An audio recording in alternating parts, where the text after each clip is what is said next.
astaanta loogu codeynaya waxay tahay faras waa murashax u taagan doorashada golaha wakiilada Somaliland ee gobolka Awdal waa shakhsi marka uu hadlo shacabka Somaliland ay ku diirsadaan hadalkiisa waqtigan waxa uu dadaal dheer ugu jira sidoo kursiga golaha wakiilada Somaliland ugu meteli lahaa shacabka uu ka soo jeedo ee gobolka Awdal waa murashax Maxamed Faarax Cabdi oo waqtigana xogaya arrimaha gudaha xisbiga mucaaradka ah ee wadani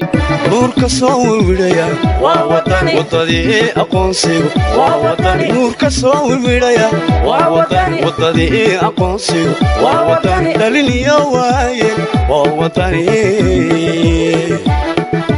saaka waxa maalintiisii koobaad lahaa ololaha doorashooyinka isku sidkan ee golayaasha wakiilada iyo deegaanka xisbi mucaaradeedka wadani oo ah xisbiga ugu quwadda weyn leh mucaaradka Somaliland saaka fagaarayaasha khayriyadaha ee Somaliland ayaa taageerayaashu soo buuxdhaafsheen magaalada Boorama ee xarunta gobolka Awdal ayaa murashax Maxamed Faarax Cabdi uu si weyn ugu soo bandhigay taageerayaashiisa mugale iyagoona si weyn u qabsaday wadooyinka halbowlaha ee magaalada Boorama murashaxa iyo taageerayaashiisa ayaa socod luga ku yimiday xafiiskooda guud iyo khayriyada markaas isku jirtay ku dhawaad 3 kiiloomitir taageerayaashii ma ahayn kuwa daalaya balse waxa ka muuqatay jibada iyo taageeradan u hayaan murashaxani markaliya ayuu isbedelay jawga fagaaraha khayriyada ee magaalada Boorama markuu murashax Maxamed Faarax Cabdi oo saaran faraska oo ah astaantiisa loogu codeynayo isla markaasina ay galbinayaan taageerayaal tiro badan oo cududooda taageero waqtiga si weyn ugu muujiyay murashaxaasi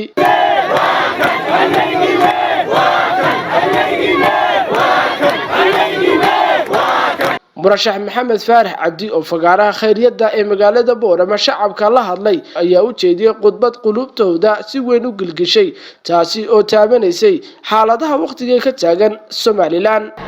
maanta waxa cad oo aad muujiseen guushii xisbiga wadani oo aan muran ku jirin waxaan idinka mahad celinaynaa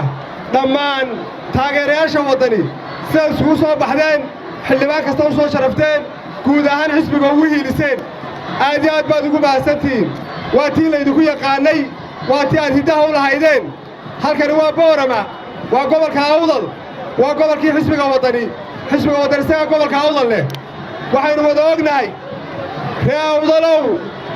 waxaynu wada ognahay dowladda Somaliland in laga aasaasay iskuulka Sheekh Cali Jawhar waxaynu ku dhisannay walaalayn iyo midnimo waxaynu halkan ugu aasaasnay inaynu qaran helno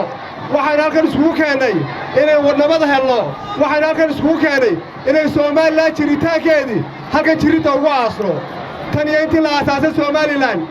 madaxdii soo martay kala duwaneyd niba saameyn gaar ah buu lahaa daahir yaara saameyn lahaa maxamed xaaji ibraahim cigaal baa saameyn lahaa oo Somaliland nimadu ka dhabahayd daahir bay ka dhabahayd cabdiraxmaan bay ka dhabahayd siiraayo iyo muuse biixi dalka way baabiyeen labada nin ee ugu liitay ahaayeen intii xukuumadda kulmiyeyna soo martay Somaliland way kala dhaaqday nasiib darro wey u dulqaadan mayno waxayna heleen dad ciilqabayaal ah oo u ciilqabayaala gobolka Awdal waxay ku taamayeen 18 sano daahiryaal joogay inay mar u qabsan doonaan waxay u qabsanayeen waxay ahayd inay dalka kala kaxeeyaan kulmiye dalkani muu mahadinin intii la yoyoma may kala direen xisbiga wadani waa xisbi u dhashay gobolka Awdal waa xisbi jecel rabitaanka Somaliland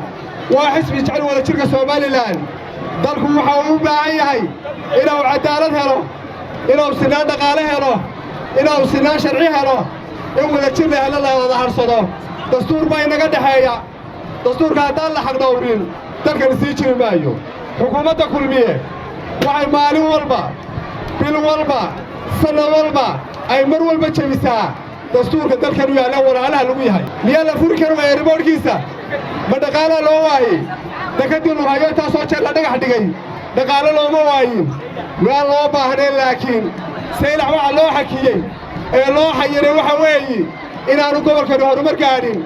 waxaynu u baahannahay si aynu taa uga baxno curyaaminta gobolka uga baxno inaynu helno inaynu iska ridno xisbiga kulmiye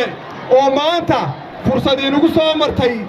inaan golihii baarlamaanka iyo deegaanka aynu dib u dooranno waa jaanis sharci waa halka dalka sharciyiintiisa laga hago waa halka dhaqaalaha looga qaybiyo waa halka nidaamka dawliga ka socdo haddayn maanta kaa ridno oo ay xisbiga waddani ku guulaysto